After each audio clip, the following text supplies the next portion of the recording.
যতীন্দ্রনাথ দাস কতদিন অনশন করেছিলেন, তার জন্মদিন কবে এবং তার জন্মস্থান কোথায়,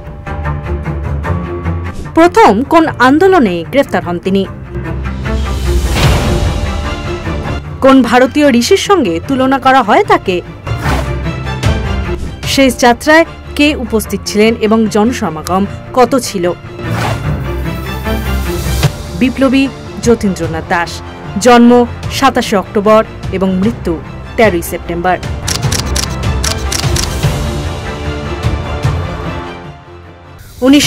সালের 13 সেপ্টেম্বর লাহোর সেন্ট্রাল জেলে ইতিহাসের এক অসাধারণ ত্যাগের নজির স্থাপন করেন বিপ্লবী যতীন্দ্রনাথ দাস।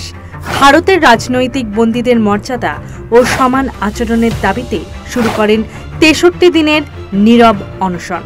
ব্রিটিশদের সকল প্রলুব্ধি, হুমকি ও অত্যাচারের মাঝেও তিনি অটল থাকেন, অনশন ভাঙেননি এবং নিজের ত্যাগের পথ অব্যাহত রাখেন। কলকাতার শিকদার বাগানে 1904 সালের 27 অক্টোবর জন্মগ্রহণ করেন যতীন্দ্রনাথ।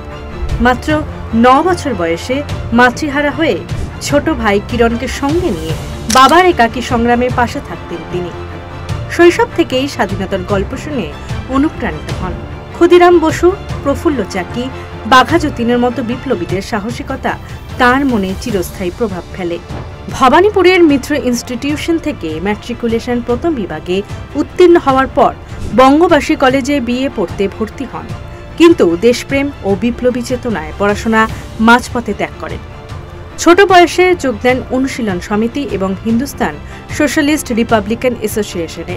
বোমা প্রস্তুতি, বিপ্লবী প্রশিক্ষণ ও রাজনৈতিক কর্মসূচিতে সক্রিয়ভাবে অংশগ্রহণ করে তিনি নিজেকে সমর্পিত করেন দেশের মুক্তি সংগ্রামের লক্ষ্যে।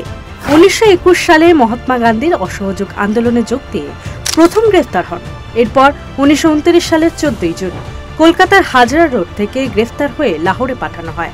জেলেই শুরু হয় তার 63 দিনের অনশন। সাহসী ও অটল এই আন্দোলন ব্রিটিশ কর্তৃপক্ষকেও বাধ্য করে রাজনৈতিক বন্দীদের আচরণ উন্নত করতে। মৃত্যুর খবর গোটা বাংলাকে নাড়িয়ে দেয়। কলকাতার হাওড়া স্টেশনে 2 লক্ষাধিক মানুষের ভিড়, বিশাল শোভাযাত্রা এবং নেতাজি সুভাষচন্দ্র বসুর নেতৃত্বে কেওড়াতলা শ্মশানঘাট পর্যন্ত জনসমুদ্র তার প্রতি শ্রদ্ধা জানায়। সুভাষচন্দ্র বসু বলেছিলেন, তাকে ভারতীয় ঋষি দধিচির ত্যাগের সঙ্গে তুলনা করা যায়, দেশের জন্য, দেশের মানুষ ও স্বাধীনতার স্বপ্নের জন্য। এই নিঃস্বার্থ ত্যাগ আমাদের মনে করিয়ে দেয় তরুণ প্রজন্মের অদম্য সাহস কখনো ভুলে যাওয়া যায় না। Bureau report, Bengal facts.